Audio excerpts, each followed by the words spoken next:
them around her. "So, what happened?" I ask, wanting to know what made her so upset earlier.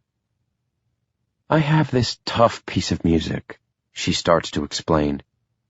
"I'm having a hard time connecting with it. My instructor keeps telling me what I need to fix, but I don't really know how. It's frustrating. I can perfect my moves, but I don't know how to get into this piece." "So she just bashed you the whole time?"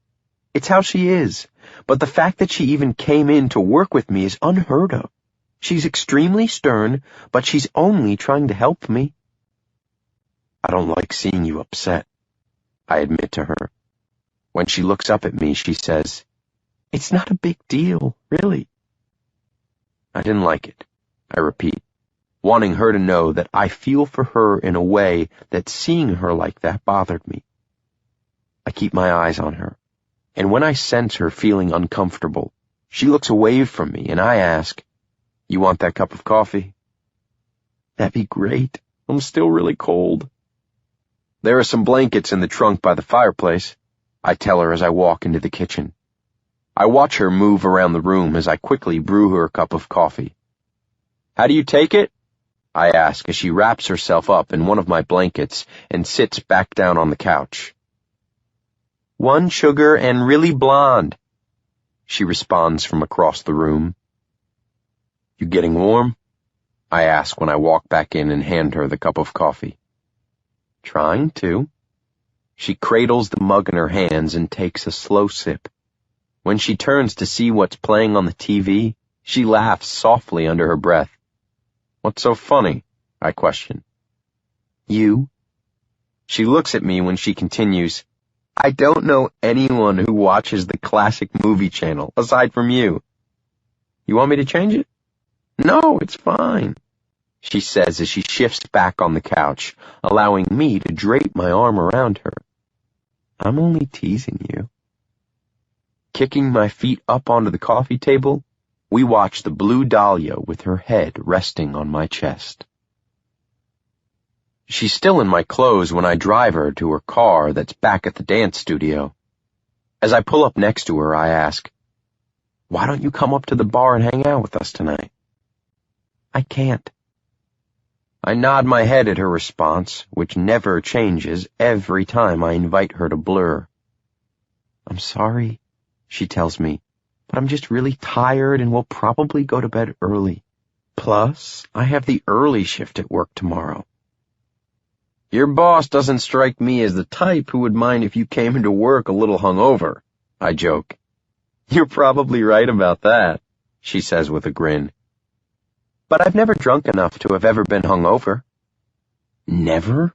I question, shocked that this girl is so innocent that she's never been drunk. "Don't act surprised," she defends. I'm more relieved. I love that she's pure in a way, that she's good and not tarnished like me, like all the others. "I'm not even going to ask why," she laughs as she shakes her head. "But thanks for today." "Anytime." "Tell Mark and Jace I say hi when you see them tonight, okay?" she says as she opens the door and gets out. When she turns to look back at me, she adds, "Thanks again for being there today. It probably would have ended up being a crappy day if I just went home." "Thanks for letting me be there."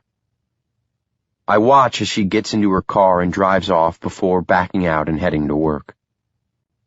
When I walk in, I make my way over to the bar and spot everyone hanging out while Mel works the bar.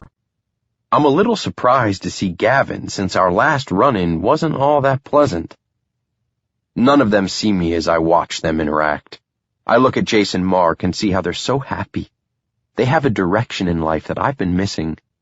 They have a close relationship with each other, and even with Candace, something I've spent my whole life avoiding.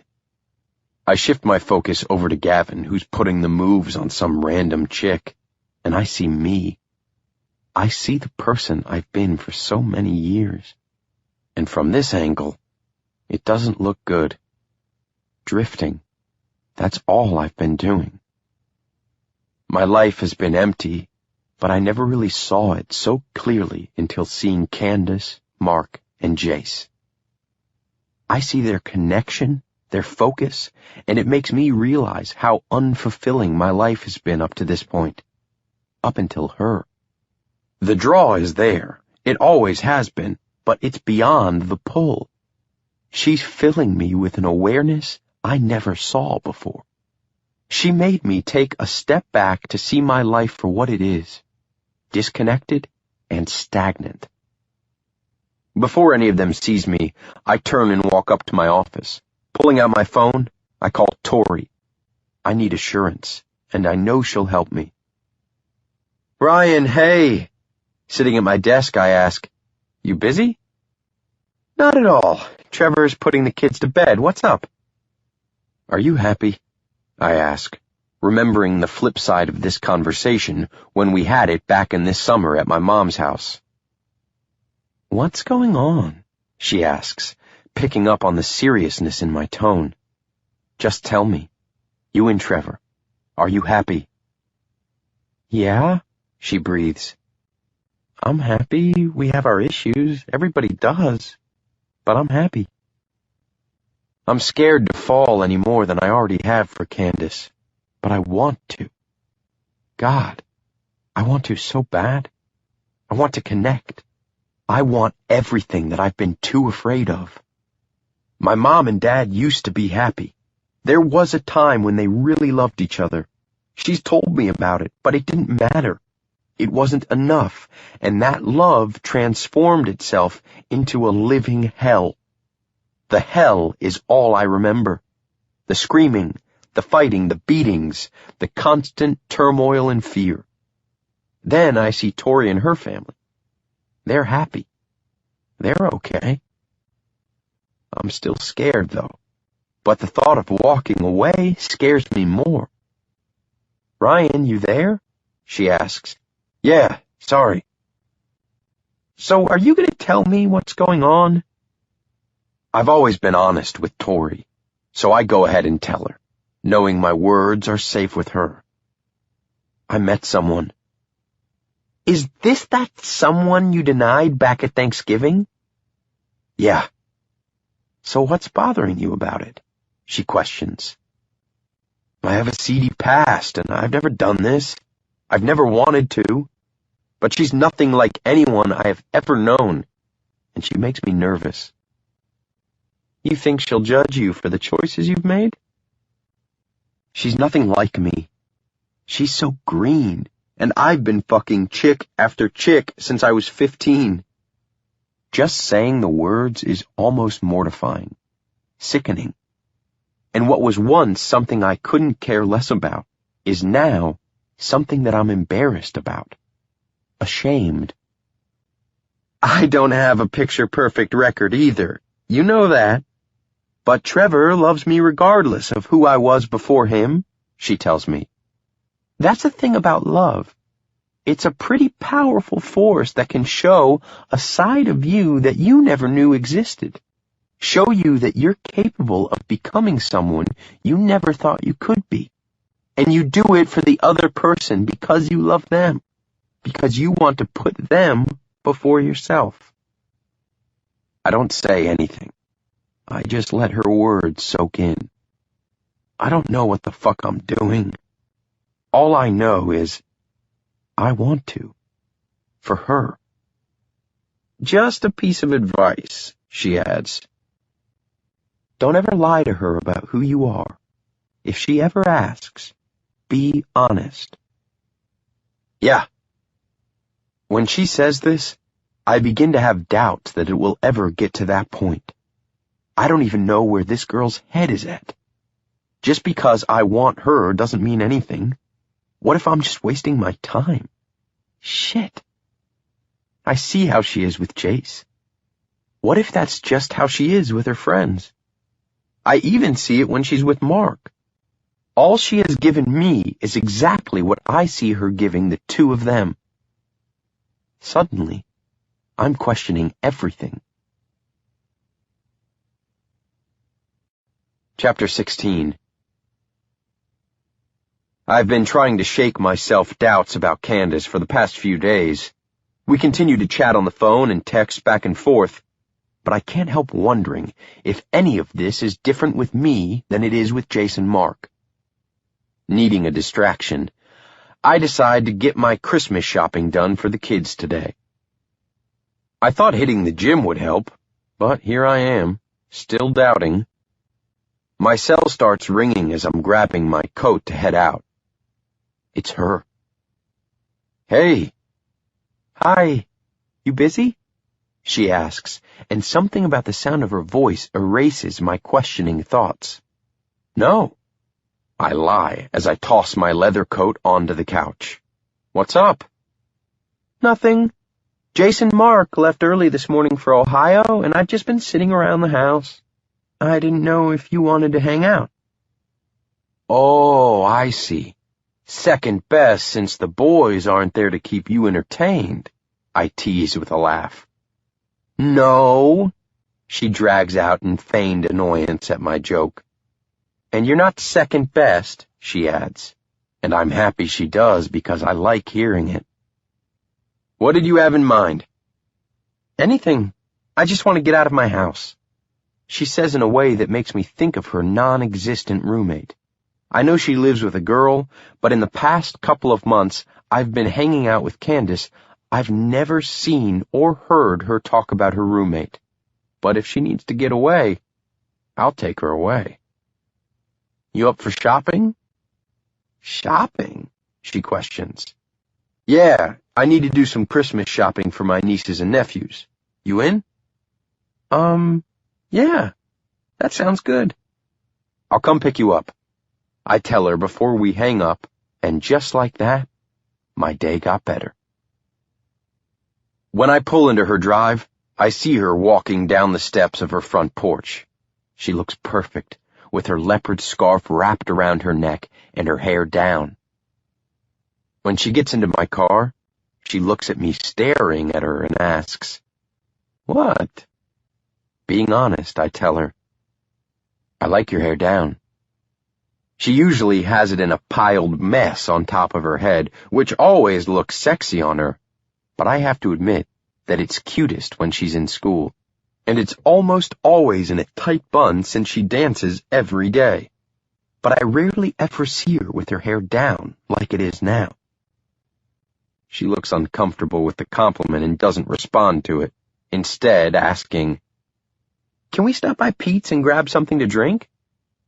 Laughing at her deflection, I say, Sure, before backing out and heading over to Fremont. As I'm driving, I notice that she seems a little absent as she stares out the window. Is everything okay? I ask, and when she faces me, she questions, Why? You seem distracted. Sorry, she says, and I can tell she's abashed. Thanks for picking me up. Not sure what's causing her mood, I intend to dispel it. Smiling over at her, I say, Anytime. We luck out, finding a parking spot right in front of Pete's, and the place is crowded when we walk in. Candace stands close to me while we wait in line. She's fidgety, absent-mindedly wringing her hands together. A burst of cold air floods in, and when the chime from the door goes off, Candace startles and turns to see an older couple walking in. Her face is nearly stone when I look down at her. Hey, I say as gently as I can, and when she turns around, I ask, You sure you're okay? Fixing a smile on her face, she looks up at me and assures, Yeah, maybe I should just get a decaf tea or something. With humor I'm not buying, but I'm not questioning it either. I reach down, and when I take her hand in mine, she grips me tightly, as if she needs the comfort of my touch. After we order our drinks, we walk out into the brisk air, and she finally seems to breathe easy. Crowds. I forgot for a moment that she doesn't like them, and Pete's was packed with people needing a hot drink to warm up. Opening the car door for her, I help her up and then walk around to get in. we drive across town to a massive toy store that's my go-to spot for the kids. We listen to an old David O'Dowda album as we fight the holiday traffic, and when we pull up, we grab our drinks and head inside. "So, what are you looking for?"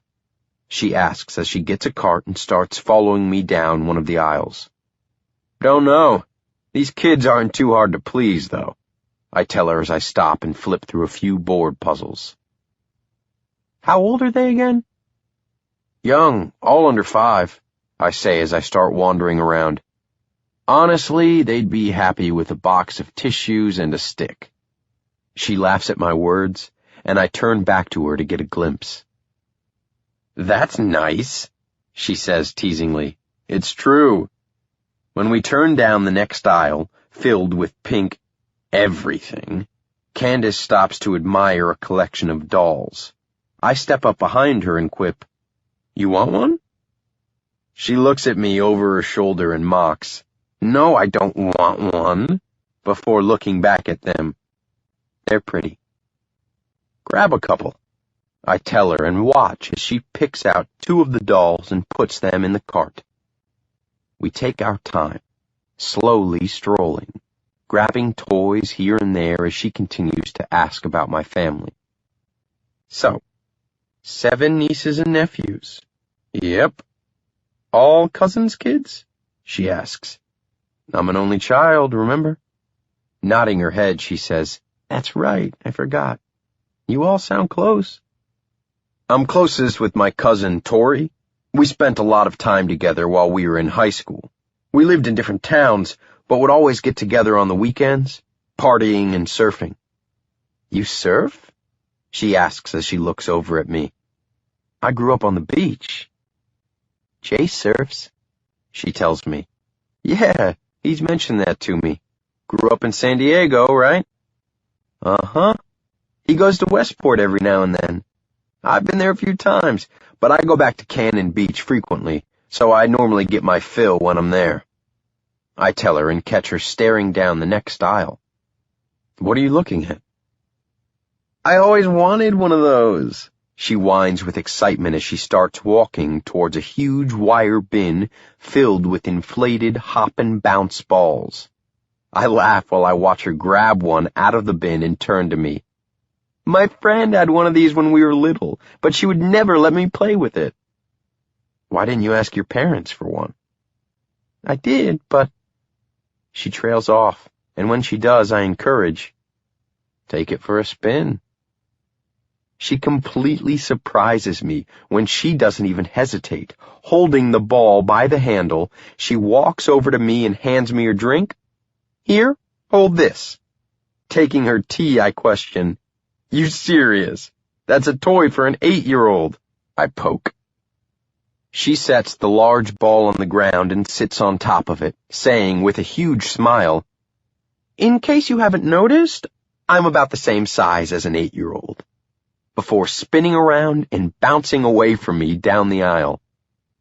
I watch her, laughing as she bobs up and down, enjoying seeing her let go for a moment. She isn't worried about how she looks. She never has been. Not embarrassed in the slightest, and I revel in this moment. When she turns to bounce back towards me, I start cracking up at the laughter coming out of her. I've never seen her like this, so carefree. It's beautiful, and I just want to grab her off that stupid ball and kiss her. Just take her and make her mine. So I can touch her whenever I want, to have her. She finally stops bouncing and stands up, still holding the ball in her hands. She continues to giggle while telling me, "Totally worth the wait." "Must have been a good ride," I say. "I think the whole store heard you laughing." She tosses the ball into the cart, and as I cock my head in question, she clarifies, "You have to buy that for the kids." She takes her tea out of my hand, and I'm lost in her. Everything about her. I follow her lead as we continue to make our way through the rest of the store, thankful that she doesn't skip a single aisle, because I need all the time I can get with her. Michael here? I ask Mel when I walk into the bar. Yeah, she hollers over to me. Upstairs. The place is busy tonight as I head up to Michael's office. It's been a good day, although dropping Candace off at her house to come up here was the last thing I wanted to do.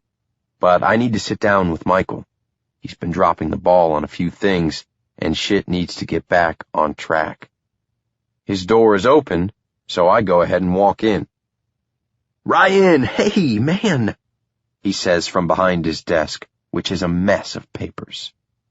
I cut to the chase and say, talk to me. While he sorts and stacks a few files, he asks, about what? Not showing up? Supply orders going in late? Schedules not going out on time? He drops the files onto his desk and leans back in his chair. Fuck, man, he sighs. You know I can't have this, so either we figure it out or I'm gonna have to let you go. I tell him honestly. No need to bullshit when it comes to my business. No, I'm getting everything in order. Things have been a little crazy at home, and I let it filter into work, he explains. Kids okay? It's not the kids, he says and takes a pause before revealing. I found out that Amber's been fucking around on me. Seems Mel's eavesdropping skills don't suck. Shit, man. Yeah, it's fucked up, he tells me. Don't worry about things here, though. I've got it under control. Not too comfortable with chatting about this guy's issues, I leave it as it is and let him get back to work, trusting that he's gonna get his crap together. I make my way back down to check in with Mel, and as I pass along the edge of the bar, someone grabs onto my arm. Turning around, I'm face to face with my past. What are you doing here? I ask, and when her hand lingers on me, I take a step back and out of her grip. Having a drink? Waiting for a friend, but he's running late. You should pick a different bar next time, I tell her, turning to leave and spot Gavin walking in. M.I.A., he calls out to me while shaking his head. I've found myself drifting from Gavin as well as most of my bad habits, so seeing him is a little awkward, but not as awkward as having him walk past me and straight to Gina, kissing her. Irritation causes my shoulders to tighten, and when Mel appears from behind the bar, I snap. Back room. She follows behind me as I head into the back stockroom, closing the door behind her. What the fuck did I just see? He brought her in here the other day, she tells me. Said he's been hooking up with her for a couple months now. The door opens and Gavin walks in, thankfully alone. You mad? Mad? No. Disturbed? Kinda, I respond.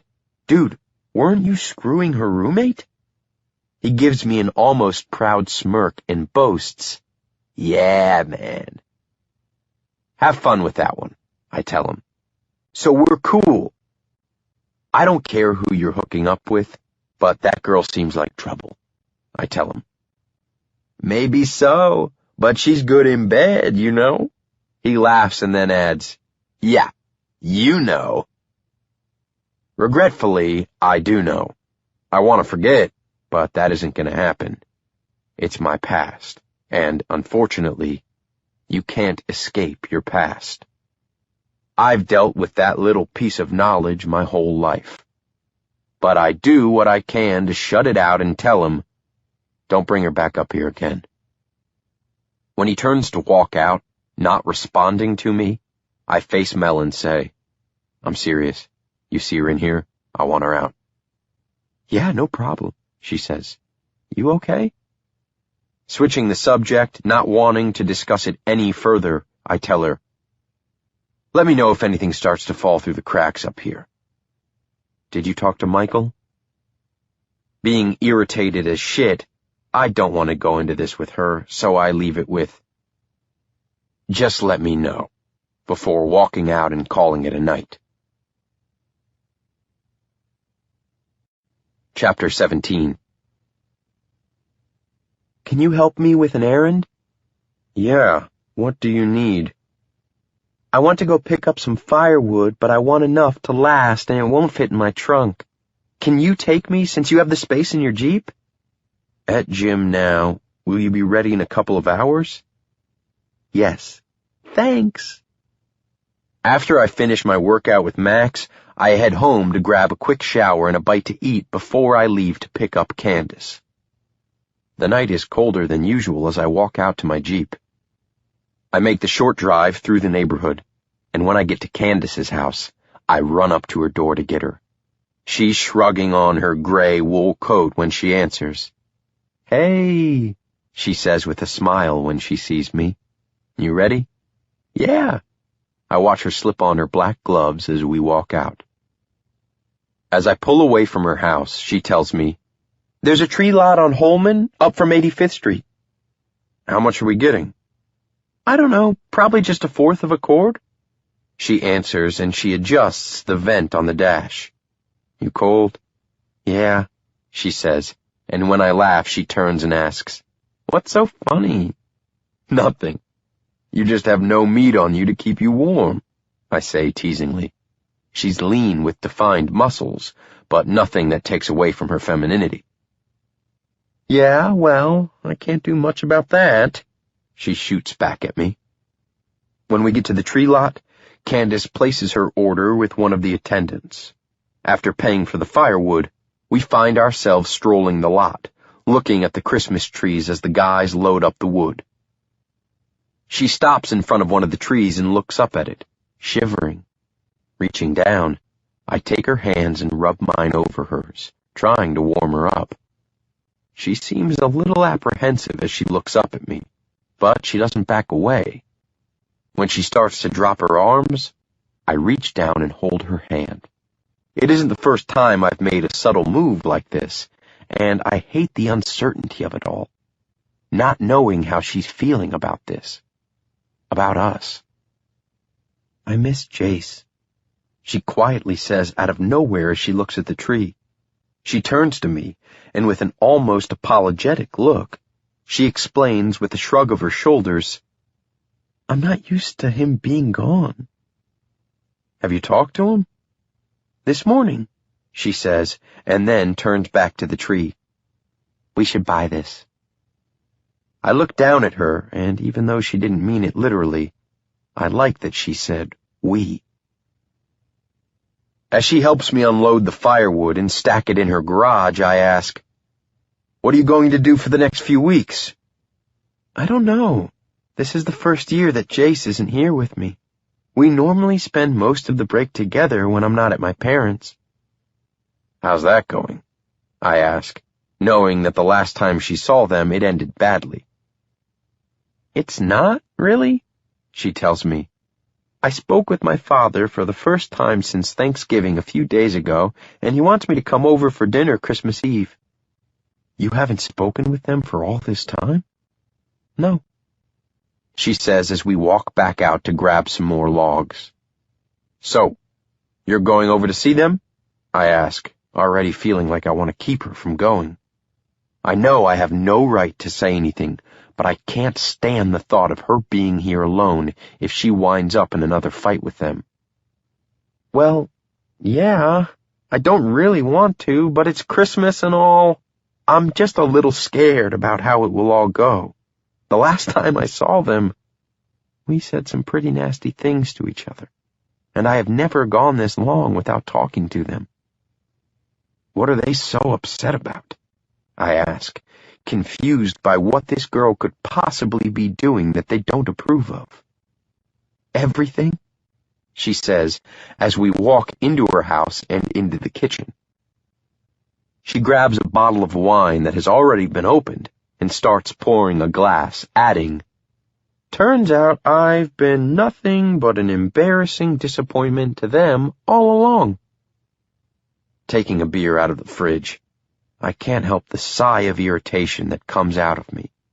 I follow her into the living room, and when we sit down on the couch, I wrap my arm around her, just wanting her to be close to me any way I can get it. I'm sorry, babe, I say softly, and immediately catch the slip and hope she isn't freaked out by what I just said. But when she continues talking, I wonder if she even noticed that I called her babe, or if she did notice and is okay with it. Shit, I really hate this gray area. Honestly, it's nothing that I didn't already know deep down, but it was the first time that it actually hit me that these were their true feelings towards me. I feel it. It's strong and causes a reaction I can't control, and I act on it, demanding, I don't want you going over there. She looks up at me, and there isn't a hint on my face that I'm anything less than serious about what I just said. Ryan, I have to, she defends. They're my parents. I don't care. I don't want you going over there for them to treat you like shit. My words are hard, but they come out before I can even think to soften them up for her. She sighs and leans back into me, resting her head on my chest, and I enjoy the contact. I have to go, she whispers. It's Christmas, and I really should be there. I'm only going for dinner, that's all. Then I'm going with you. What? She says as she pulls away and sits up. I don't want you going alone, Candace, I tell her. I'll go with you. I don't think that's a good idea, she says, but I'm not letting up on this. Well, I don't think it's a good idea that you're going, so we can argue about this, or you can just say okay. Her eyes are locked on mine, stunned by my tone, but the feeling that I have to shield her from getting hurt again is powerful, almost uncontrollable.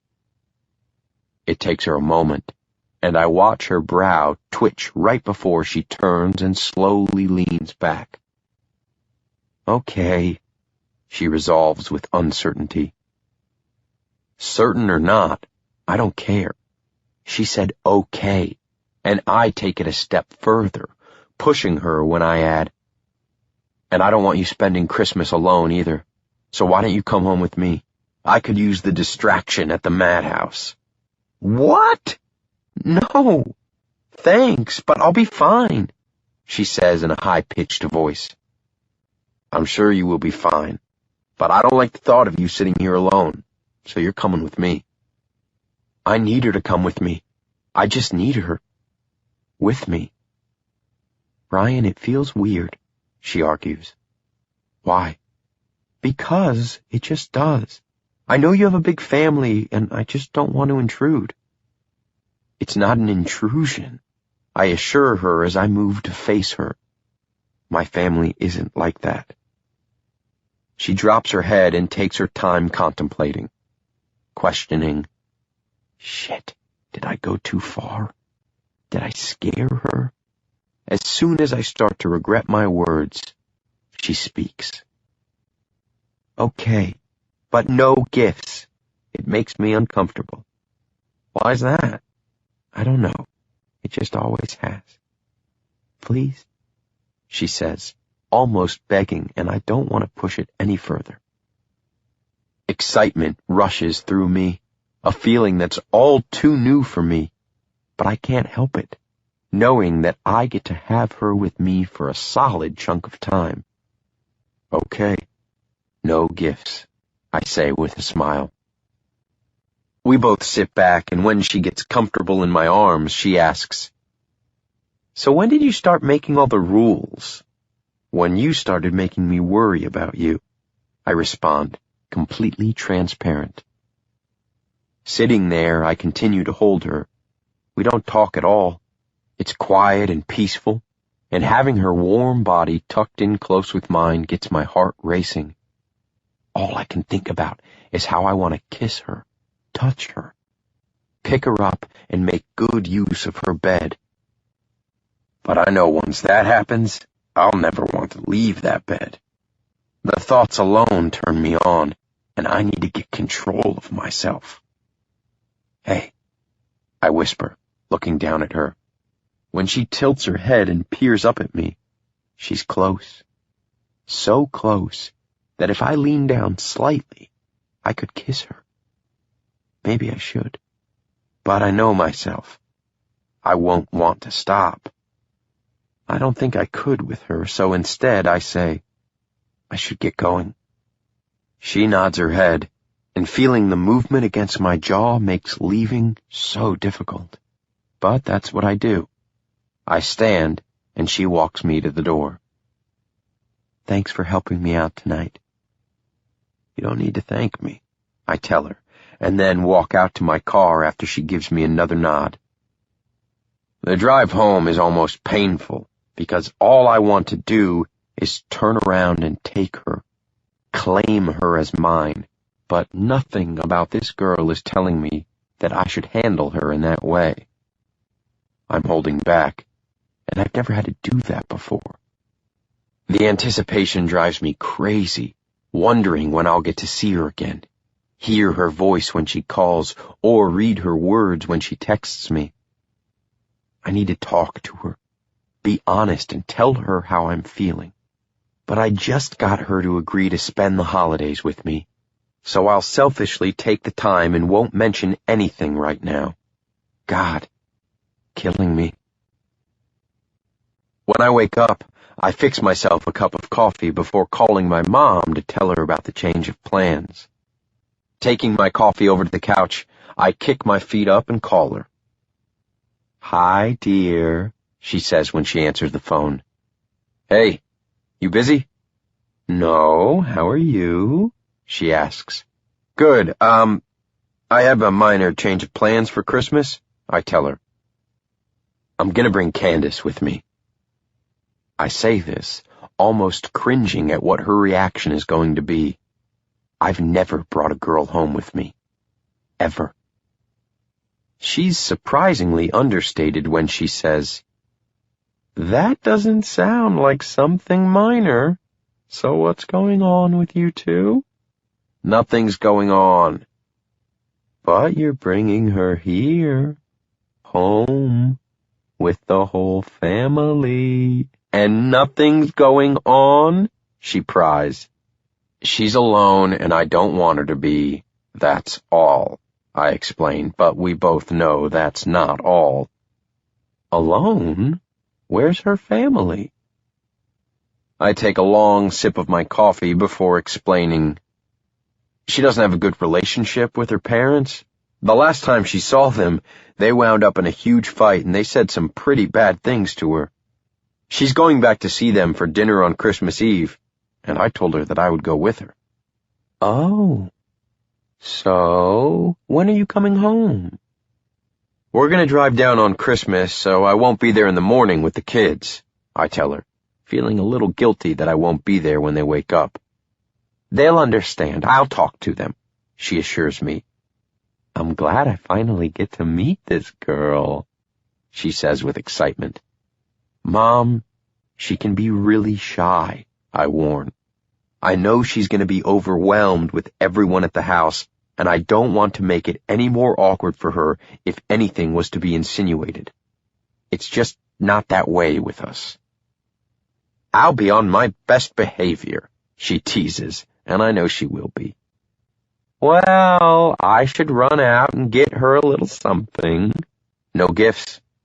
It's Christmas, Ryan, she says, annoyed by my demand. She made me promise, told me that gifts make her uncomfortable. Ryan, how much do you know about this girl? I can hear the uncertainty about Candace in her voice. Why? She lets out a heavy breath before saying, It just sounds like she has some issues going on, and I wonder what you really know about her. I take a moment because all I want to do is defend this girl. Truth is, I know she has issues. I'm not blind to the odd behavior I catch glimpses of and the couple of things that Jason and Mark have said about her. But whatever is going on, I don't think it could ever be enough to keep me away. So I bypass my mom's concerns and leave it at, she's special. I don't know what's going on with us, but she's important to me. I can almost hear my mother smile when she says, Well, then she's important to me too. She's a good girl, but her walls aren't that easy to break down. Sometimes it isn't about breaking walls, dear. Sometimes it's simply about proving yourself to the other person that they're willing to just let them down. My mom's support is a constant in my life, and I'm grateful that I can depend on that from her. Thanks, Mom. Chapter 18. There's no doubt she's nervous when she gets into my car and I start driving up to Shoreline to her parents' house. She doesn't speak as she sits there, looking all proper in her plum knee-length dress and black high heels. She hardly ever wears jewelry or makeup. She doesn't need to. She's perfect. But I don't like seeing her so worried. Relax, I tell her. Ryan, you need to know that Candace, relax. They're just very judgmental people, she warns. There is nothing that they can say that I haven't heard before, I tell her. If anyone can deal with people who degrade you, it's me. I spent my whole childhood listening to a father telling me, every way he could, what a piece of shit I was. I'm sure I can handle whatever it is I'm about to walk into. But it isn't me I'm worried about. It's her. When I pull into the gates of the Highlands, an upscale, affluent community, I look over at Candace and lay my hand over the two of hers that are clenched tightly together. I weave through the neighborhood, and when she points to the house, I pull into the drive and shut the car off. She doesn't open the door or move in any way. She sits, and I let her take her time. After a few moments pass, I ask, "You ready?" "Yeah," she sighs and then opens the door. Walking up to the large, two-story home that overlooks the Sound, she takes a deep breath before opening the front door. We walk in, and I take in my surroundings. I knew that she came from money. I do too, but there's a difference between being affluent and wealthy. This is wealth. "Bunny!" her father beams as he walks through the foyer with his arms out to pull her into a hug. From his demeanor, you would never expect the family drama that lies underneath the surface. My father was the same way. No one would ever suspect the violent man that he was behind closed doors. He takes a step back from Candace and turns to me. He wears a tailored charcoal suit and has almost polished silver hair. "And you must be Ryan.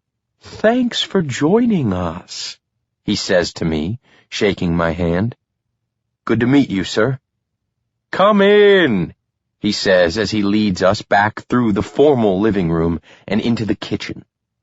He turns to Candace and tells her, "Your mother is finishing getting ready. She should be out shortly." She only smiles up at him. "What can I get you two to drink?" he asks. "A beer is good, Mr. Parker," I say to him. "Please, call me Charles." With drinks in hand, we make our way back to the library that spans the 2 stories of the house with a large walk-in fireplace. I sit next to Candace on the tucked leather couch as her father asks, "So, Ryan, what is it that you do?" "I own a bar right off campus," I tell him as Candace shifts nervously at my side. "Oh, how did you get into that type of work?" I briefly explain how I acquired the business after I graduated from UW, and he follows along, nodding his head. "What did you study in college?" he asks before taking a sip of his scotch. "Finance." "Now that's a respectable degree," I hear, and when I turn my head, I see a petite woman with shoulder-length brown hair wearing a dress similar to Candace's, only in navy. But where Candace is more reserved, There isn't a question about her mother's social standing by the way she carries herself in a much too proud manner as she walks across the room, almost demanding attention. Candace stands to give her mom a stiff hug. "Hi, Mom." "Good to see you, darling," she drawls before turning to me. "And Ryan, welcome." I step closer and take her hand, saying, "Thank you for having me." "Of course. It isn't every day that our daughter brings a man home," she says in a patronizing tone, and I look over to see Candace rolling her eyes as we sit down. "Ryan was just telling me about the bar he owns," her father announces. "A bar?" she questions, as if the words have a bad taste to them. She has no idea that the bar I own has afforded me an extremely comfortable lifestyle. Before she can continue, Candace jumps in and changes the subject, asking about her parents' upcoming trip to Aspen. Candace and I sit back and listen to their plans before her father excuses himself, and Candace takes me to show me around the house. We walk outside to the backyard and look at the view of the Sound. "I'm sorry about that," Candace says softly as we take a seat on one of the benches. "About what?" She looks at me with apology. "They can be a lot. They're pretty pretentious. Candace, no one has perfect parents. Everyone's flawed in some way." I slip my arm over her shoulders as she tightens the scarf around her neck. "So, you grew up here in Shoreline?" I ask. "Yeah, in this very house. The Kellys, who live across the street, have a daughter that's the same age as me. We used to be best friends when we were growing up." "And now?" "And now all I really have is Jace, Mark, and you." She tells me, and knowing that she sees me as someone she can at least group with Jace and Mark gives me a little relief.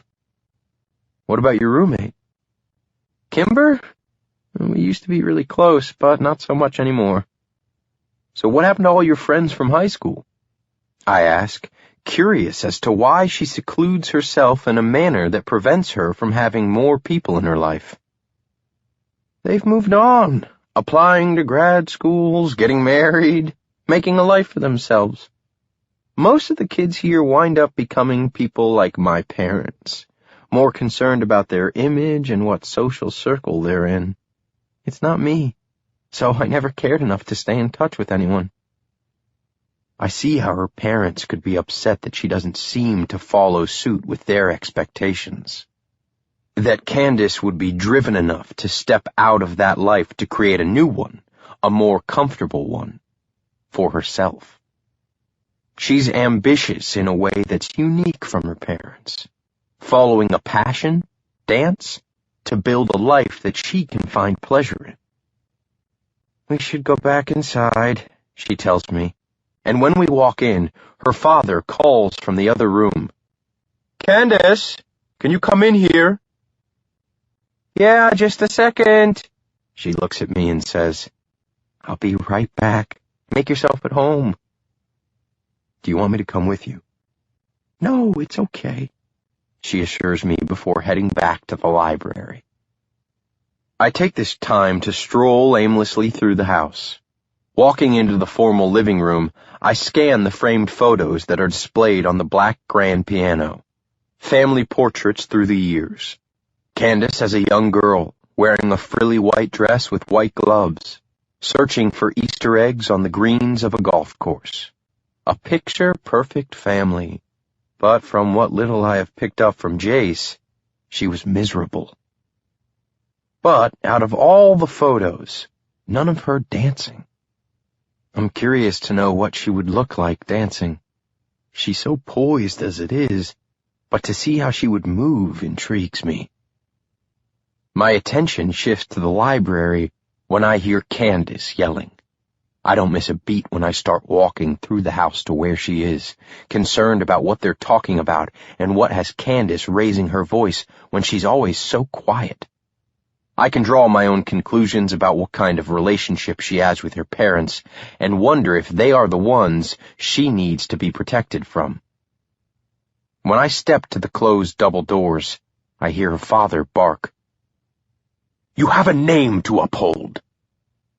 "I just don't understand you," her mother snaps. "You should be thanking your father, not pouting." And the sound of her condescending voice irks the hell out of me. "You are unbelievable, Mother. I'm not a child." Candace's voice is strained as she yells, and I can't bear the pain in her words. I barge in and see the annoyance on her mother's face, so I lock my eyes on Candace. But she doesn't notice as she continues shouting at her mom. "You can't just step in and take away everything I have worked so hard for during these past 4 years. How can you call yourself a mother? You're nothing. You say you're embarrassed by me? Well, it goes both ways." I rush across the room to her side, and when she finally stops to catch her breath, she sees me. "We're leaving now," I demand as I take in her tear-stained face. "Excuse me, but this is a private matter," I hear her mother say, but I don't take my eyes off of Candace as she continues to cry, staring at me in shock. I'm pissed, and she sees it. Holding out my hand for her, her mother doesn't stop when she threatens. "Candace, if you walk out, it's over.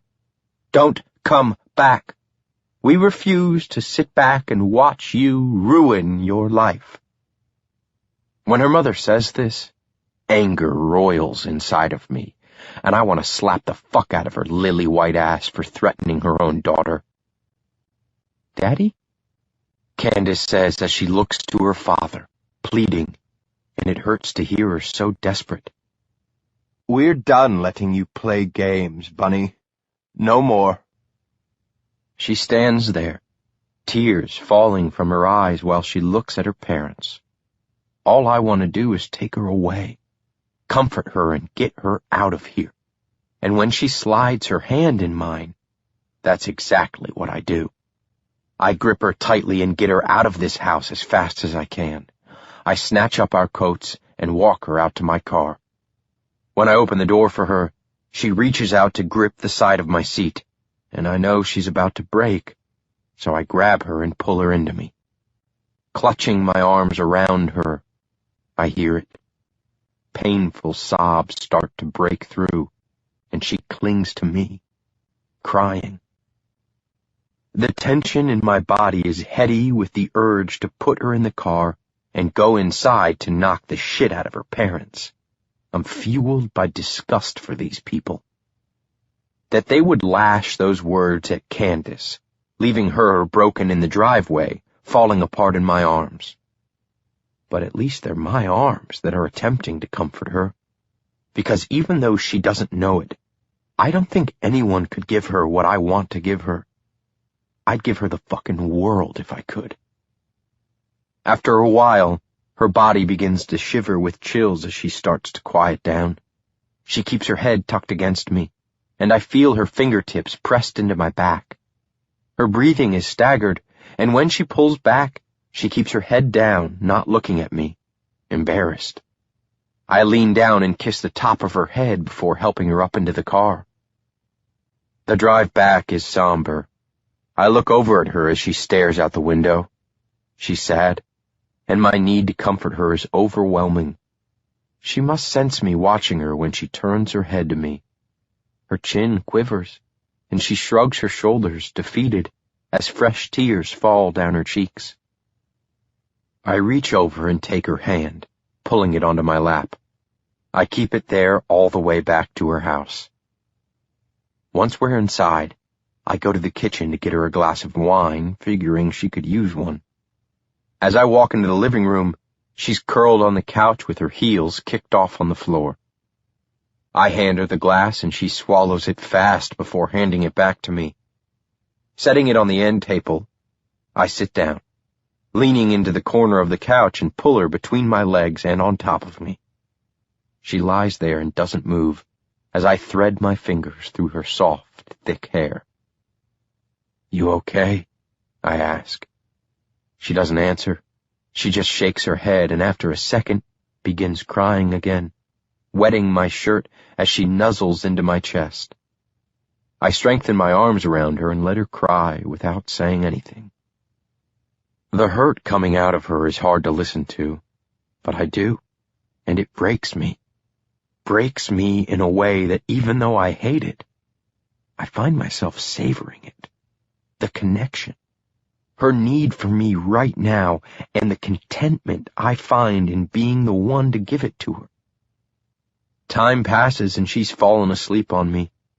I can feel her steady breaths against me, and I'd hold on to her all night, just like this, if I knew she'd be okay with it. I want to be selfish and take it, but I know she wouldn't be comfortable with it. So, as much as I don't want to feel her move off of me, I comb her hair with my fingers and whisper, "Candace." She softly hums as she stirs awake. "It's getting late. You should go sleep in your bed." Placing her hands on my chest, she pushes herself up, and I notice her bloodshot eyes.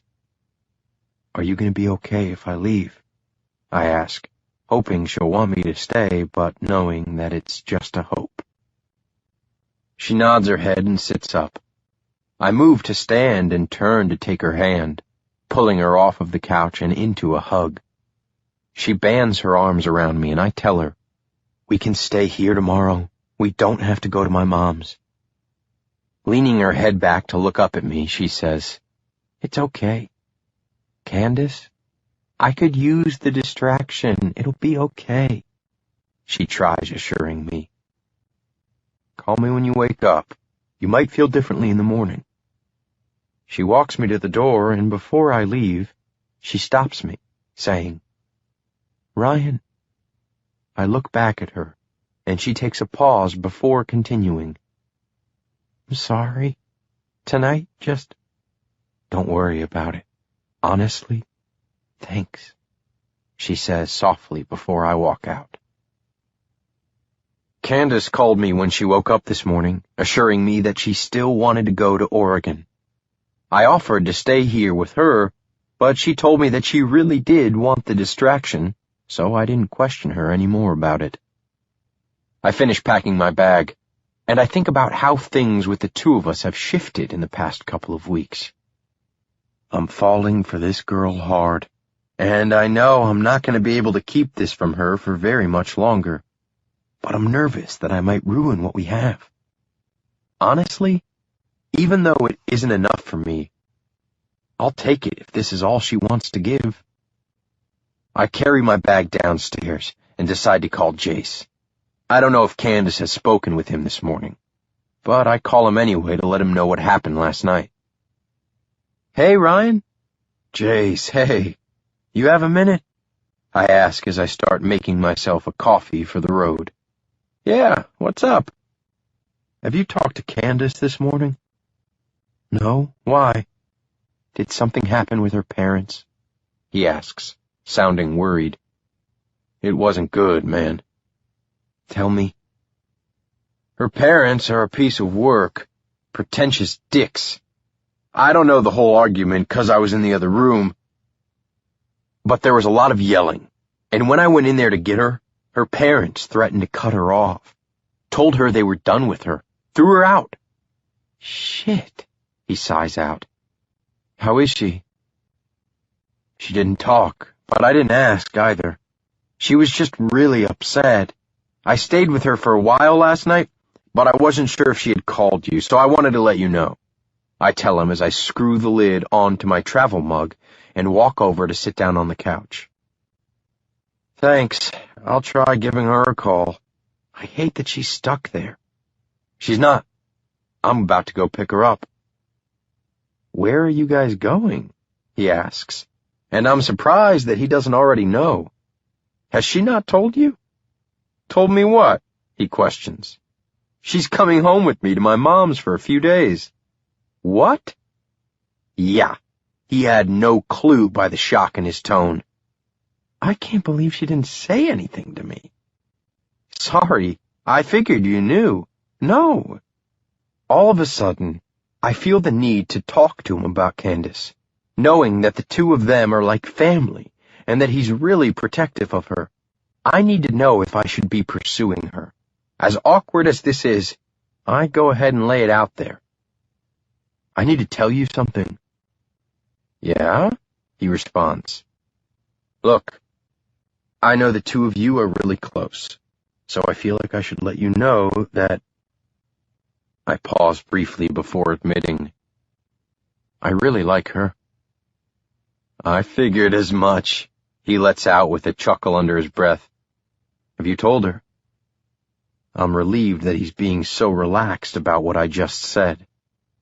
No, I don't know where her head is at. I'm not sure if she'd even be interested in anything. I think she is, he says, giving me hope, and then adds, Look, I get that she's closed off, but she wouldn't be hanging out with you like she has been if she didn't trust you. She's the hardest person I've ever had to read, I admit with a laugh. I probably shouldn't say this, but you need to know that she's been going through a lot this year. It's been rough, and I'm just gonna leave it at that. If you're anything less than serious about her, then don't go there. He tells me this, and I try not to wonder too much about what's going on with her, though I'm beginning to think that there could be a lot more to her parents than what I've seen. I hear you, I tell him. I'm serious. She isn't like most girls. She's really innocent, so don't push her, he warns. It's not like that with her. I don't mean to sound like an ass or anything. Jace, man, it's fine, I get it, I tell him, and a part of me is glad that he's being this way about her, that she has someone like him there for her. Mark and I are hanging out with his family, so I've got to run. I'll try giving her a call, though. Okay. Thanks, man. I'll talk to you later. Hearing him assure me that I'm not wasting my time soothes some of the anxiety I've been having about Candace. This girl has woven herself into my life, and for a change, I want to keep her there. Chapter 19. Candace was a little antsy when I picked her up this morning. We're running later than what I told my mom because I didn't want to rush her. She didn't get much sleep last night, so she just wasn't herself, worrying about how she looked and wondering if my family would think she was rude since she tends to be quiet. I've never seen her so uptight, so I let her move at her own pace. She fell asleep about halfway into the drive, and as I look over at her, she's still sound asleep, sitting there in her modest black dress. She looks beautiful as she sleeps, but it bothers me to think that at this moment, she's probably happier in her dreams than she is when she's awake. When we start getting closer to the coast, I decide to go ahead and wake her up. Trying not to startle her, I run my knuckles up and down her arm until I see her eyes start to blink open. "How long have I been asleep?" she murmurs. "Couple of hours." "Really?" I smile over at her. "Really?" She adjusts the seat and sits up to look out the window. The canopy of trees that hide the sky on the winding road through the mountains makes it dark. "How much longer do we have to go?" she asks. "About 20 minutes. Are you feeling better?" "Yeah, I was really tired." "Music?" I ask, and when she agrees, I tell her, "You pick." She takes my cell phone, since she likes all my music, and syncs it up with the stereo, selecting Ride by Lana Del Rey. She sets my phone down and sits back as the music fills the car, and I enjoy the doleful, limpid melody of the song. "You're quiet over there," I say after a while. "Just a little nervous," she tells me as she continues to watch the mist collecting on the window. I give her knee a squeeze and say, "Don't be." Seeing the unconvincing grin on her face, I decide to just let her be for the rest of the drive. When we arrive, I park the car and walk around to open the door. She's not quick to get out, so I take her hands to help her down, encouraging, "Don't be so nervous. Just relax." I laugh under my breath as I watch her fidgeting with the skirt of her dress, smoothing it down. "Why are you laughing at me?" "Because I've never seen you so wound up before."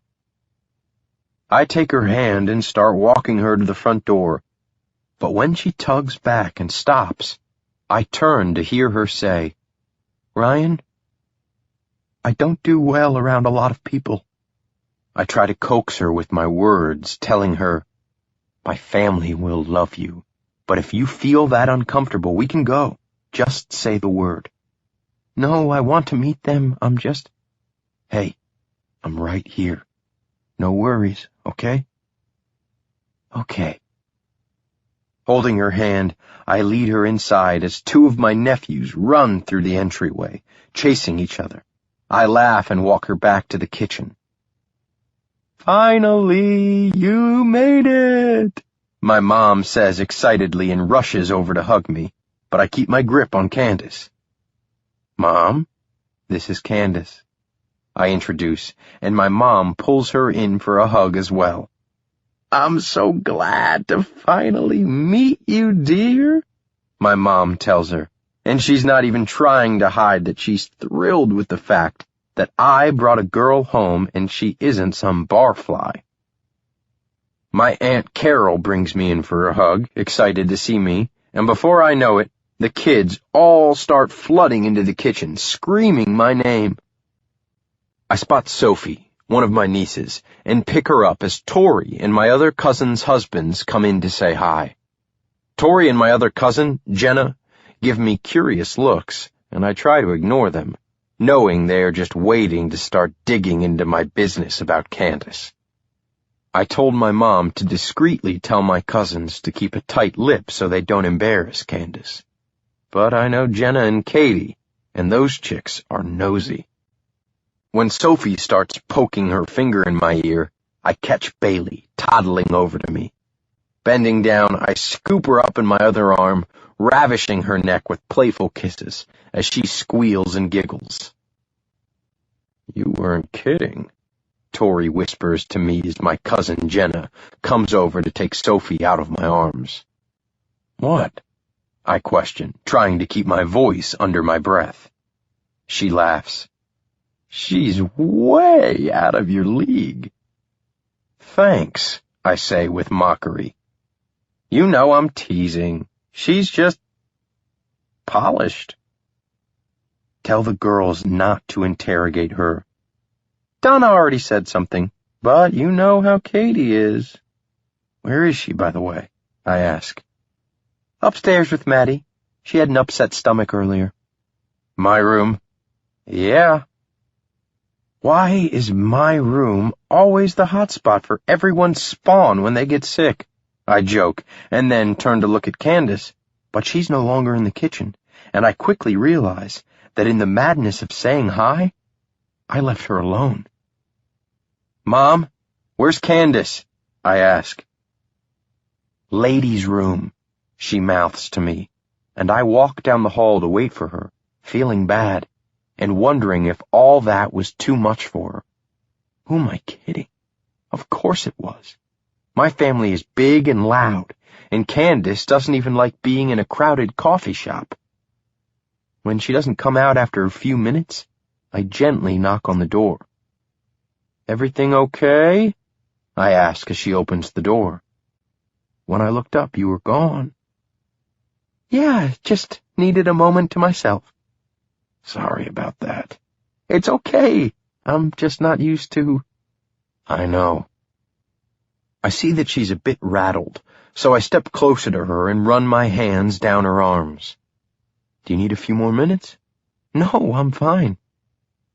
When we walk back into the kitchen, the kids are watching their movie and the chaos has dissipated. I pour her a glass of wine and hand it to her, whispering, "Come on," in her ear. I lead her through the house, showing her around as I take her to one of the back rooms that looks out over the water. We're alone, and it's quiet as we stand in front of the large picture window. Better? I ask, and she smiles as she looks at me. I guess I didn't realize how big your family is. I mean, you've told me, but it can be a lot, I tell her. Having 20 of us here can be overwhelming. It's more the women and kids. The guys are always laying low, trying to dodge the madness. This is a great view, she says. Have you always lived here? Yeah. Small town. You have no idea, I say with a hint of humor. I used to spend most of my time in Seaside or Astoria. That's where Tori's from. Is there even a school there? She asks with a huge smile, finding it funny. Not a whole lot of people are permanent residents of this area. It's mostly vacation rentals, but we're one of the few that actually call it home. No, I tell her. The schools are in Seaside, but I went to private school. Me too. We chat for a few more minutes, and when she seems more at ease, we head back. Tori and Jenna are sitting in the dining room when we pass through. Candace, come join us, Tori offers, and when Candace hesitates, I tell her it's fine, letting her know that I'll be in the other room with my mom. I know Tori is curious about her, and I also trust her enough to know Candace will be fine. I find my mom in the kitchen, working on dinner. It's just the two of us, and she stops what she's doing as we lean against the counter and talk. How did this morning go with the kids? I ask, a little bummed that I wasn't here. Anarchic, she laughs. I bet. They missed you. I have all their presents outside, I tell her. We can open them later. She takes a sip from her glass of water and then asks, Where's Candace? Dining room with Tor and Jenna. She nods her head with a smile, and I know she's biting her tongue, so I tell her, just say it. What? Whatever it is that has you looking at me like that, Mom. When she sets her glass down on the counter, she reveals, She's different than I was expecting. How so? Just different. When I narrow my eyes at her, she grins and assures, It's a good thing, dear. Relax. Before patting my arm a couple of times and walking away. Where are you going? Dining room to visit with the girls. I let her have her time with Candace, even though I feel like I want to go in there and check on her. But I don't. Instead, I busy myself with Connor, helping him out with a puzzle on the floor. When I look up, I see my mom and Candace passing through the kitchen. She catches my eye, and I give her a small half grin as they walk through, heading to the study. I like seeing her here, with my mom, in my familiar surroundings, mixed in with my family. Candace is now in the kitchen, helping Mom cook while I drink a beer and hang out with the guys.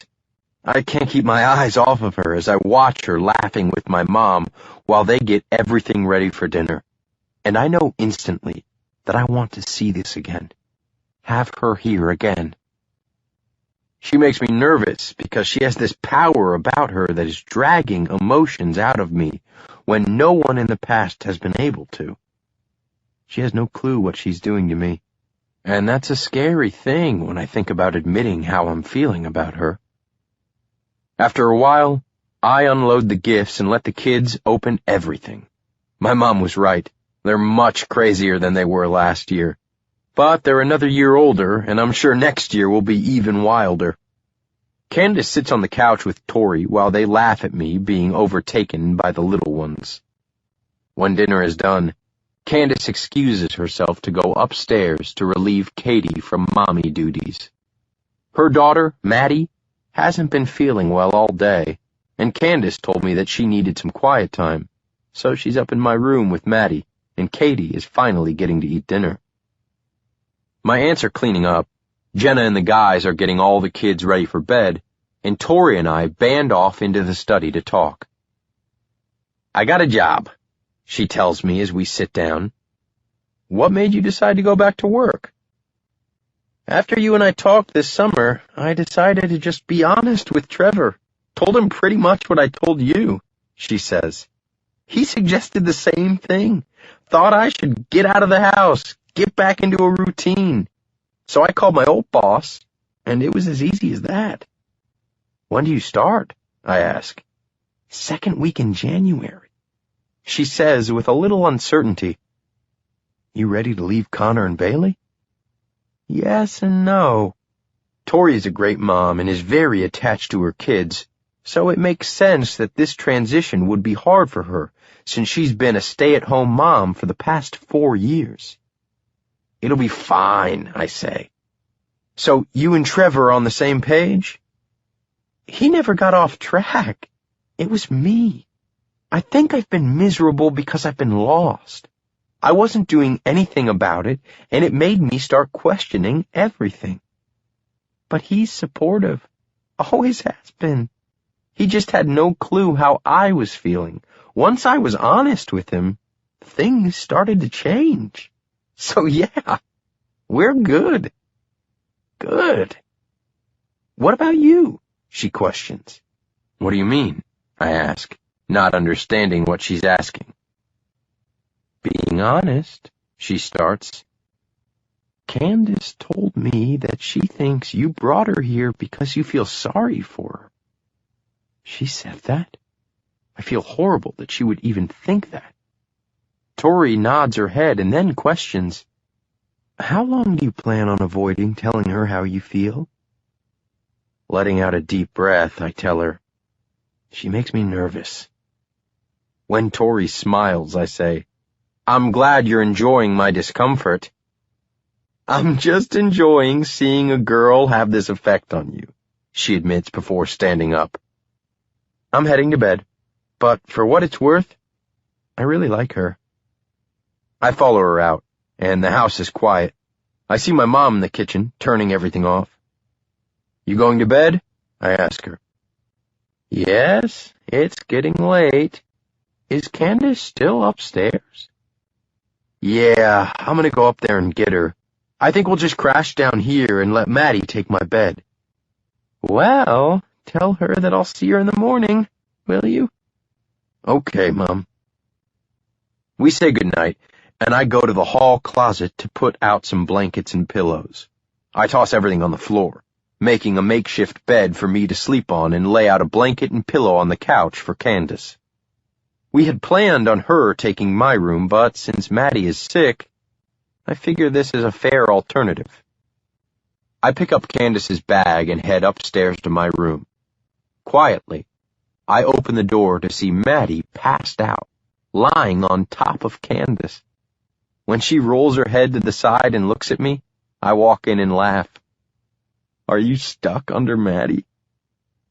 I didn't want to move and wake her up. What time is it? She asks.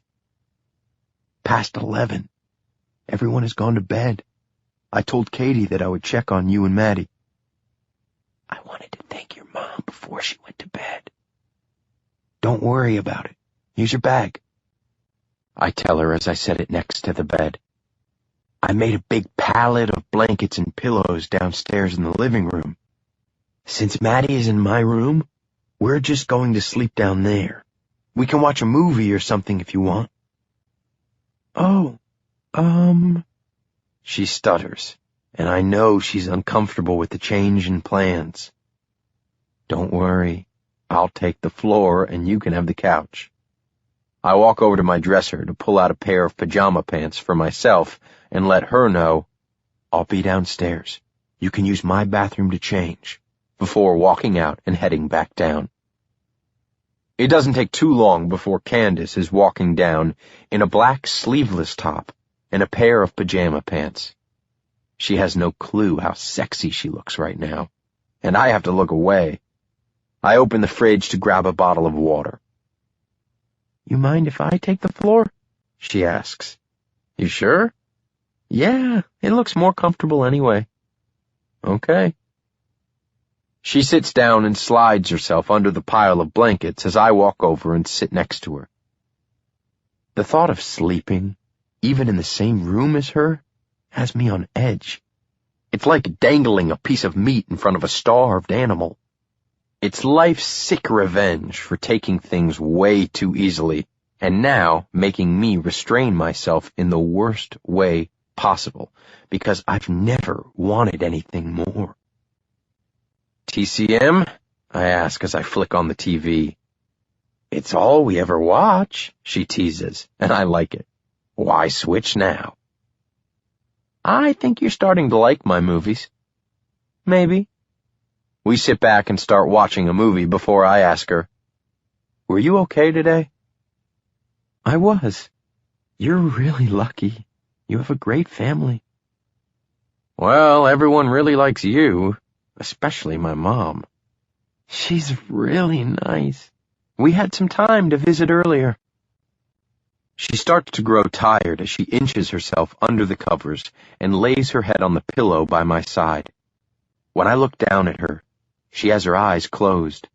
Knowing she's still awake, I don't let that stop me from running my fingers through her hair. I continue to do this as I zone out on the TV. My mind can't even focus, and when I hear her breathing steady, I slip my hand under her head and gently move her to my lap. When I do this, she unconsciously wraps her one arm around my waist, and with greed, I savor the contact. She seemed to enjoy herself today, and I'm grateful that I was able to give this to her, since yesterday went horribly wrong, having to walk away from the only blood family she knows. The reactions she sparks in me are intense, and I know I need to heed Tori's advice and be honest with her. Soon. But I take this moment and just relish her being so close to me. I don't want to fall asleep, but when my eyes grow too heavy for me to fight, I reluctantly slip myself out from underneath her, laying her head back down on the pillow, and find myself alone on the couch. I lie there, across the room, the only hint of light coming from the last sparks of fire in the fireplace. It's enough of a glow that I can still watch her, so that's what I do. I watch her as she sleeps until I finally drift off. Chapter 20. My eyes shoot open when I hear a hard gasp of air. Candace is panicked, trying to catch her breath as her body thrashes awake. I lurch off of the couch, and I'm by her side in an instant, pulling her into my arms. You okay? Her body is stiff with tension as she shakes under my hold. What happened, babe? Bad dream, she quietly whispers through her erratic breaths. Slow your breathing down, okay? I tell her as I hold her against my chest. I'm slightly disoriented, still in a haze as my head catches up to my body's sudden alertness. When she wraps her arms around my waist, I begin to rub her back, trying to soothe her from her nightmare. She scared the shit out of me, yanking me out of a deep sleep. I can start to feel her breathing slow down, and when it does, I ask, Want to talk about it? Curious as to what she was dreaming about that caused her that much panic. She shakes her head no against me, and I keep her folded in my arms as I lower us down and pull the blankets over us. Face to face, her eyes shift up to mine. I have her tucked tightly to me as she begins to get her breathing under control and relaxes. I don't want to think about what's in her head that's clearly tormenting her, because looking at her as she peers up at me with her hazel eyes is all I want to focus on. I can't read her expression, but right now, I try not to decode her. I just take her in. I feel the build-up beating inside of me, and I can't keep it in any longer. I want her. I run my hand over her forehead and down to her cheek where I keep it. I study every detail about her, and her breathing increases slightly along with mine.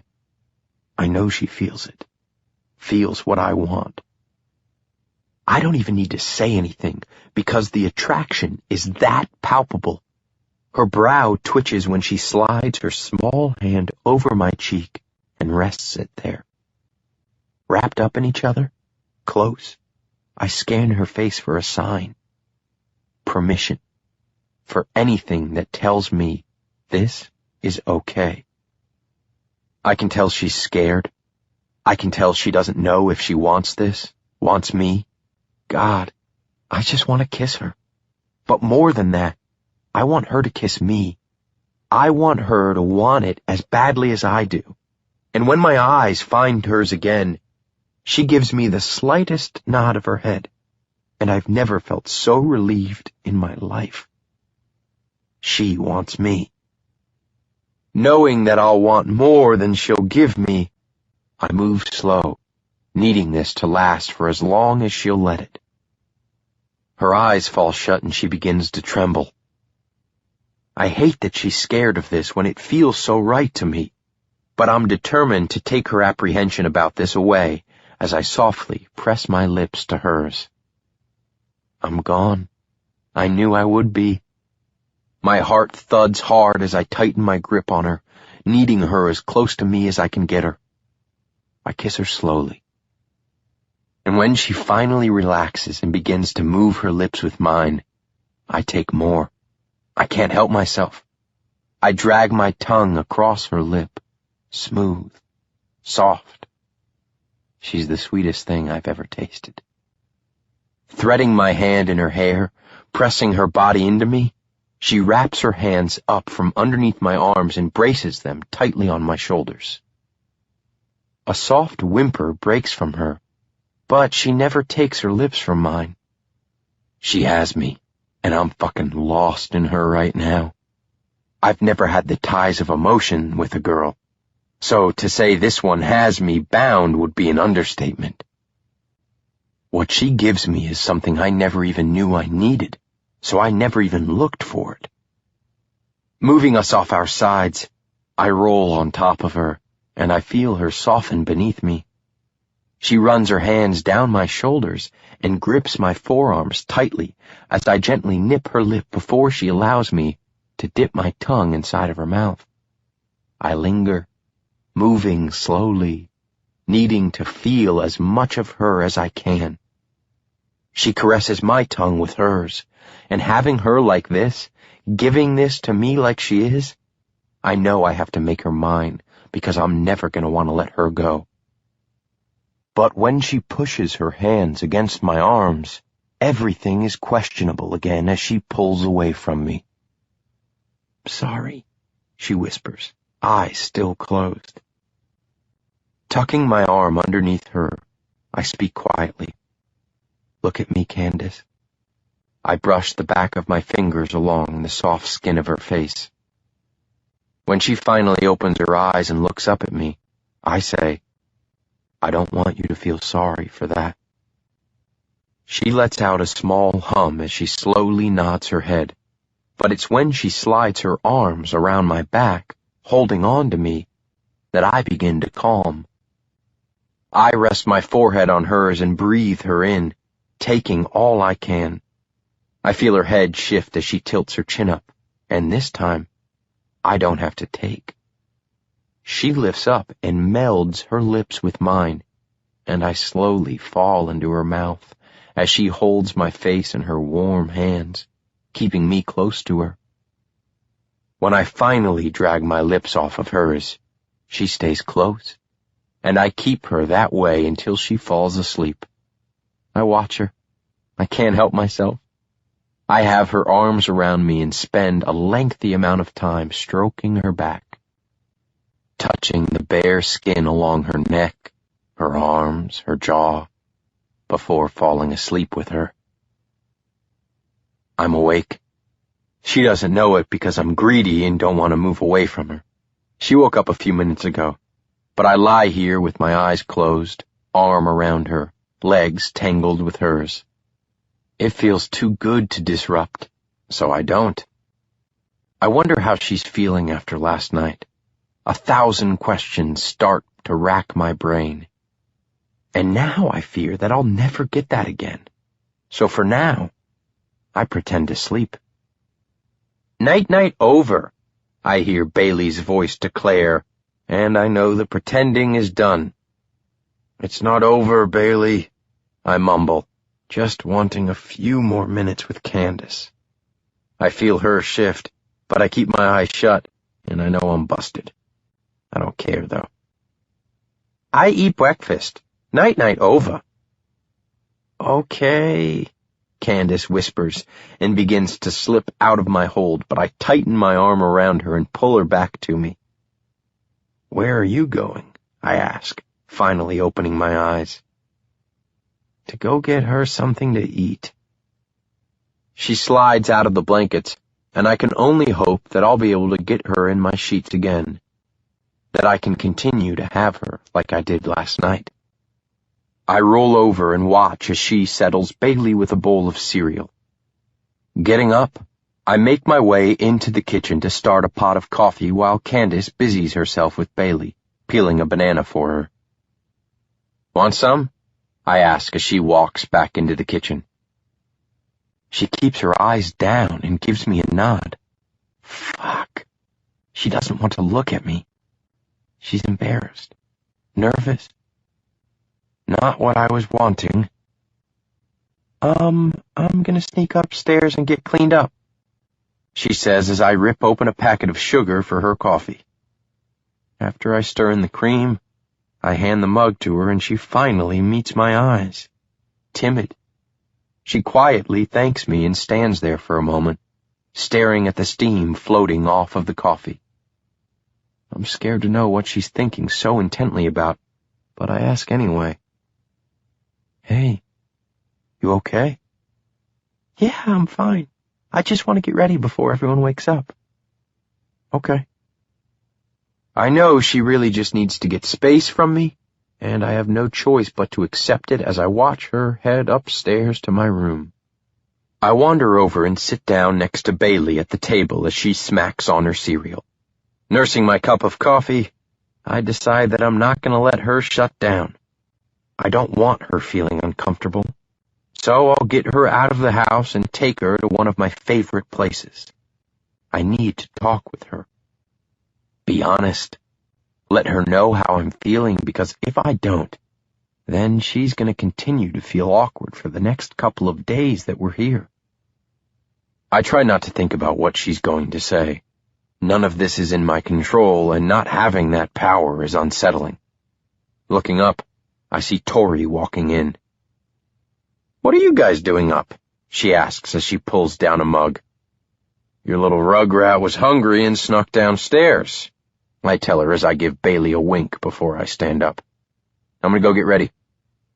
When I walk upstairs, Maddie is still asleep, and I can hear the shower running as I grab some clothes out of the dresser and closet and then go to one of the downstairs guest bathrooms to shower. She still isn't downstairs when I'm ready. I pass by the kitchen, which is loud as everyone is making breakfast and visiting. When I spot Maddie, I decide to go up and check on Candace. The bathroom door's closed, and the smell of her shower fills the room, intoxicating me, making this more agonizing. But I suck it up because I don't want to make her uncomfortable with how strongly I'm feeling about all of this. When I knock on the door, she says, "Come in."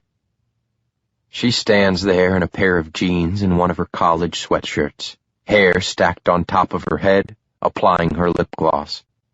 I slide up next to her, leaning back against the counter, and watch. Grab her, touch her, kiss her. I shake my scrambling thoughts as she tosses her things into her small bag and avoids acknowledging me.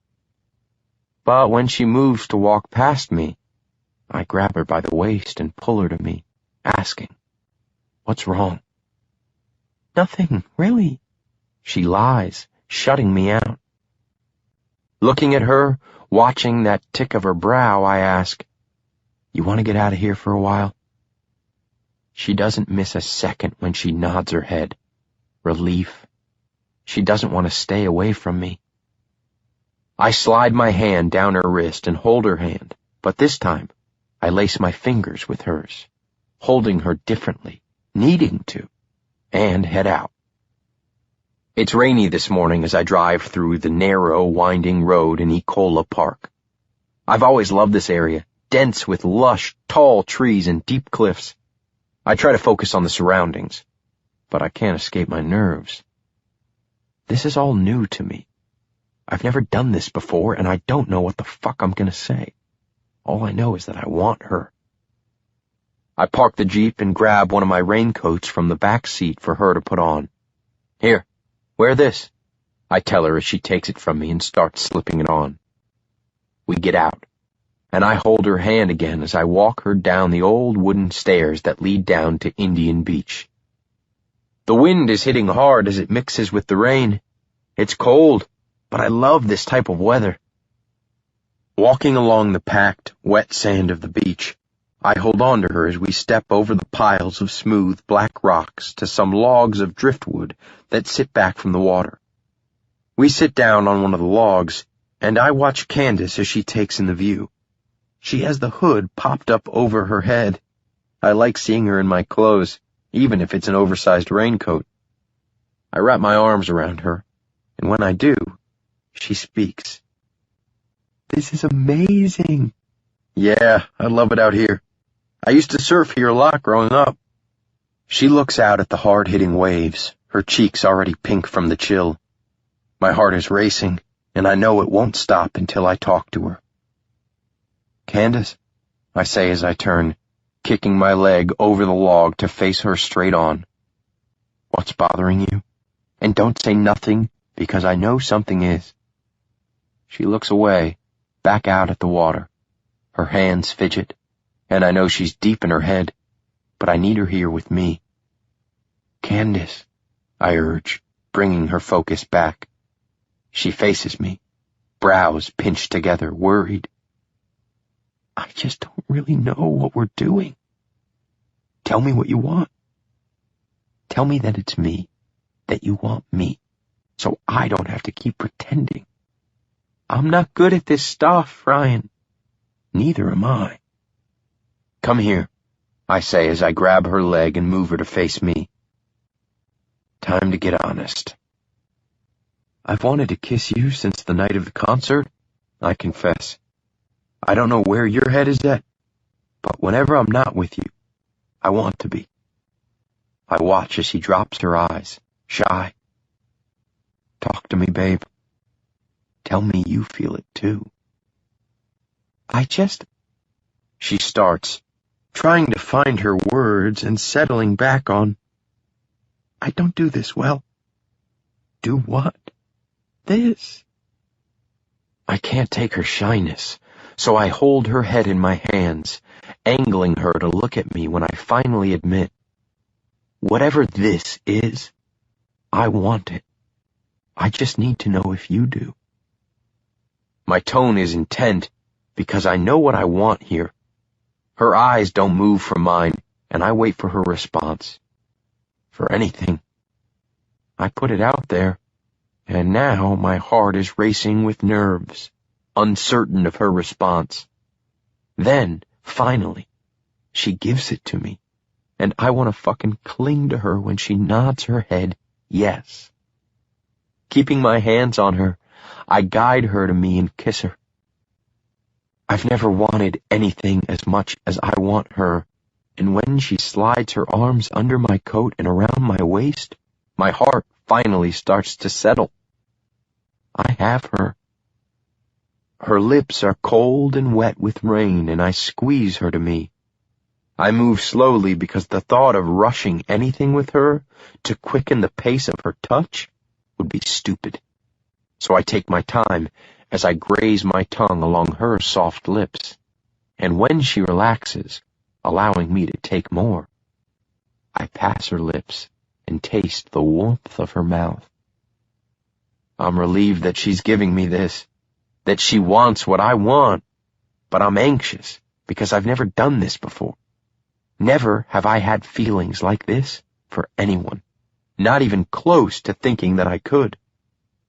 She presses her fingers into me, tightening her hold, and I keep my hands on her jaw, marking her as mine like some pathetic puppy, but I do it anyway. She moves with me, sliding her tongue along mine, gently, without any sign of urgency, and I love that about her. that she would want the time the same way I do. When I feel her move her hands out from under my coat and wrap around my wrists, I pull back and ask, "Should we get out of here? Let's stay." "Come here," I say as I slide her on top of my lap, and she slips her arm around my neck, steadying herself on me. "Can I ask you something?" she says quietly. "Anything." "I never asked before because I didn't want to intrude, but where's your father?" she asks with a hint of trepidation. I don't talk to anyone about my dad. Never have. I hide it, bury it, and mask it with vices that make it easier to deal with. But I know she's hiding something too.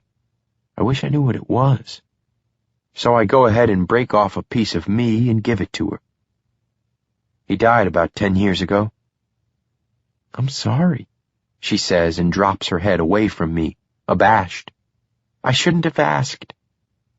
"Candace, you can ask me anything," I tell her as I lift her chin up. "I don't want you to feel like you can't, okay?" I don't know what else to say, but I do know I want her to start opening up to me. "Yeah," she breathes softly. "My dad was an asshole," I tell her, wanting to be honest with her. "He drank way too much and was never around. But when he was a total dick.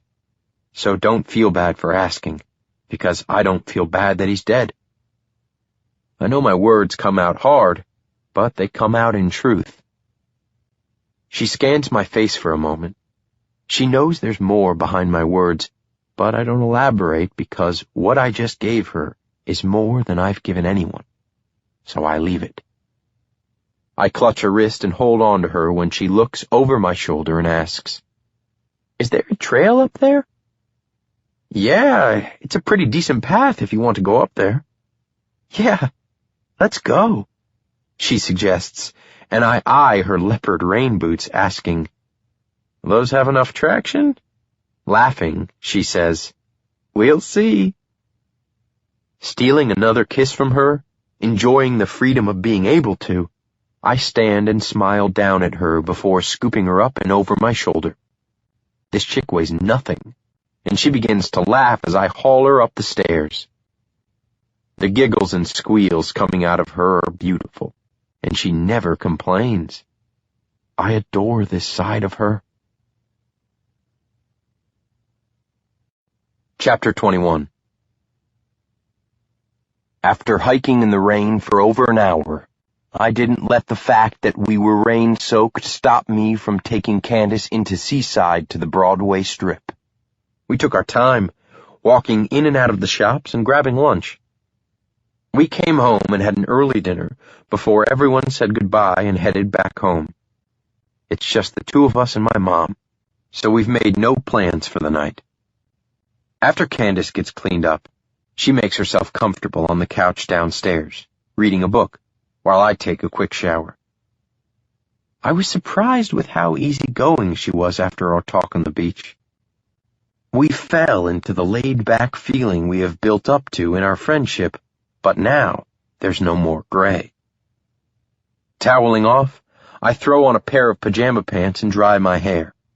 I hear my mom's voice when I walk out of the room, and I start making my way down the stairs, spotting Candace and my mom sitting on the couch. "No child should ever have to hear that," I overhear my mom telling Candace, and I ask, "Hear what?" curious as to what they're chatting about.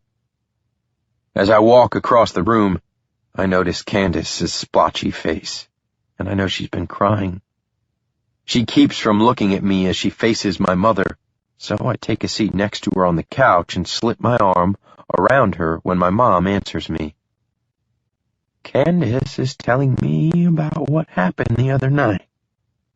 "Mom?" I've been avoiding asking Candace how she's been feeling about the whole situation to keep from upsetting her. "It's fine," Candace assures me, so I stay quiet and listen as they continue to talk. I watch my mom take a hold of Candace's hand when she asks, Do you have any other family at all? No, it's only ever been the three of us since my father's parents passed away. What about your mother's family? I've never met them, Candace tells her. I have never known them to speak. I'm not even sure they know about me. Her voice trembles as she says this, and I run my hand up her back, wondering why she would have a side of her family that she's being kept away from. But before I can question it too much, my mother leans in and takes Candace in her arms, hugging her. We both have her in our hold when she begins weeping.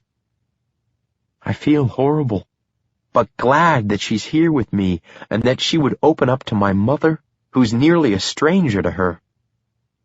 I think of how long it took Candace to show me even a hint of this side of herself. But I know my mom has a way about her that can make anyone want to open up. She's always been that person for me, so seeing her provide Candace a little of that, when I know she's probably never gotten it from her own parents, is a good thing. My mom pulls back, telling Candace exactly what I'm feeling as she wipes the tears from Candace's cheeks. I'm glad you're here with us. Candace only nods when my mom says, I'll let the two of you be, before walking out of the room. I pull Candace to me, resting her back onto my chest as I lean against the armrest. She continues to let out soft whimpers. Don't cry, babe, I say quietly. I'm tired, she tells me. I don't want to talk anymore. So I don't say anything else. Taking her hand, I lead her upstairs so that she can lie down. It's late, and I'm sure she's exhausted from our busy day. I let go of her hand when we hit the doorway and watch as she walks into the bathroom. I wait, listening to the faucet run, and when she returns, she doesn't say anything as she looks at me and gets into my bed. Her back is facing me, and I'm not sure what she wants me to do. I know what I want to do, so I swallow the questioning thoughts and decide to not leave her in here alone. I walk over to the edge of the bed, pull back the covers, and slide in behind her. She's curled into a ball, so I wrap myself around her, tucking her into me, when she wedges her hand underneath mine for me to hold. This small move is all I need to assure me that she wants me with her tonight, so I stay. Waking up with Candace is something that I can get used to, and I want to. So much so that when I dropped her off at her house after we drove back to Seattle today, I asked her to stay at my loft tonight. She didn't want to at first. Hell, even after trying to talk to her about why she's so apprehensive about it, I still don't think she wants to, but she wound up agreeing anyway.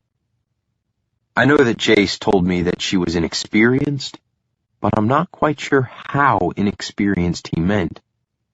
After seeing how shy she was when I told her I wanted her here tonight, I'm pretty sure this girl is more innocent than I thought. But I want her here, and I want her in my bed. I've never wanted anyone in my bed. I avoid it. Always have. Always keeping everyone I've ever brought here downstairs. But her. I want it with her. Getting a drink of water, I see headlights shine through the windows as her car pulls into my drive. She had to work the closing shift tonight, so it's a little past midnight as I watch her get out of her car. I head over to the door and wait